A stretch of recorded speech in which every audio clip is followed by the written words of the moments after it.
गणेश जी रिद्धि सिद्धि के दाता, वह विघ्न विनाशक के देवता है। वह दुख को दूर करके सुख व धन के भंडार भर देते हैं। उनकी ऐसी दानशीलता व दयाशीलता को लेकर काफ़ी कहानियाँ भी प्रचलित हैं। उसमें से एक बुढ़िया से खीर खाने की कहानी भी काफ़ी प्रसिद्ध है। आज मैं टीके गुप्ता आपको वह कहानी सुनाने जा रहा हूँ। एक दिन गणेश जी अपने बाल रूप में धरती लोक के गांव-गांव, नगर-नगर घूम रहे थे। हाथ में थोड़े से चावल और दूध लेकर यह पुकारते हुए कि कोई मेरी खीर बना दो, कोई मेरी खीर बना दो।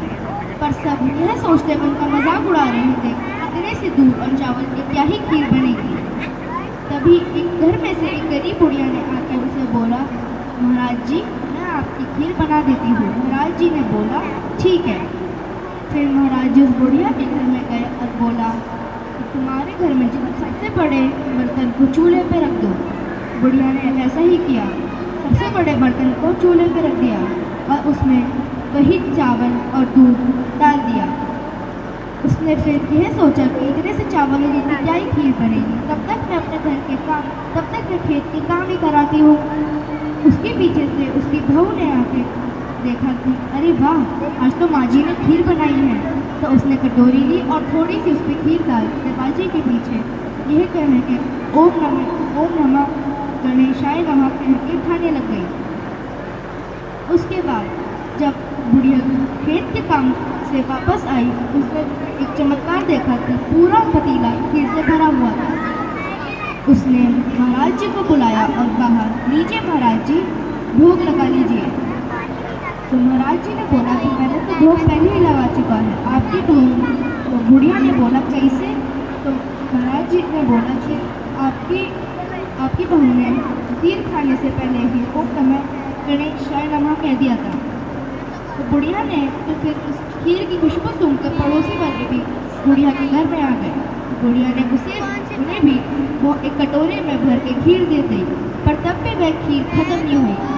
तो उसने पूरे गांव नगर में खीर बांट दी, पर तब भी वह भगोना वैसा का वैसा ही रहा। पर जैसे ही ये भनक राजा को पहुंची, राजा ने जल्दी से उस भगोने को मंगवा लिया, यह सोचकर कि अगर वो भगोना मेरे पास आ जाएगा, चमत्कारी भगोना अगर मेरे पास आ जाएगा तो मेरे को किसी की चीज़ की कमी नहीं होगी। पर जैसे ही भगोना राजा के पास आया, वह पूरे कीड़े में जहरीले कीड़ों से भरा हुआ मिला। उसने राजा ने तुरंत वापस करा दिया। अब वापस कराते ही भगोना वैसा का वैसा हो गया।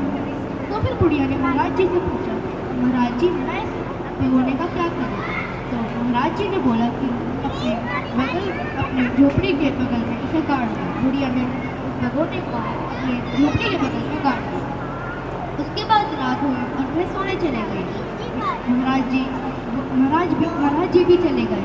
बुढ़िया जैसे ही सुबह उठी, उसे अपनी झोपड़ी पूरे महल में बदली हुई मिली और उसे समझ आ गया कि ये कोई महाराज जी नहीं थे बल्कि बाल गणेश जी थे। तो है प्रभु गणेश जी, जैसा फल आपने उस बुढ़िया को दिया ऐसा सबको देना। धन्यवाद।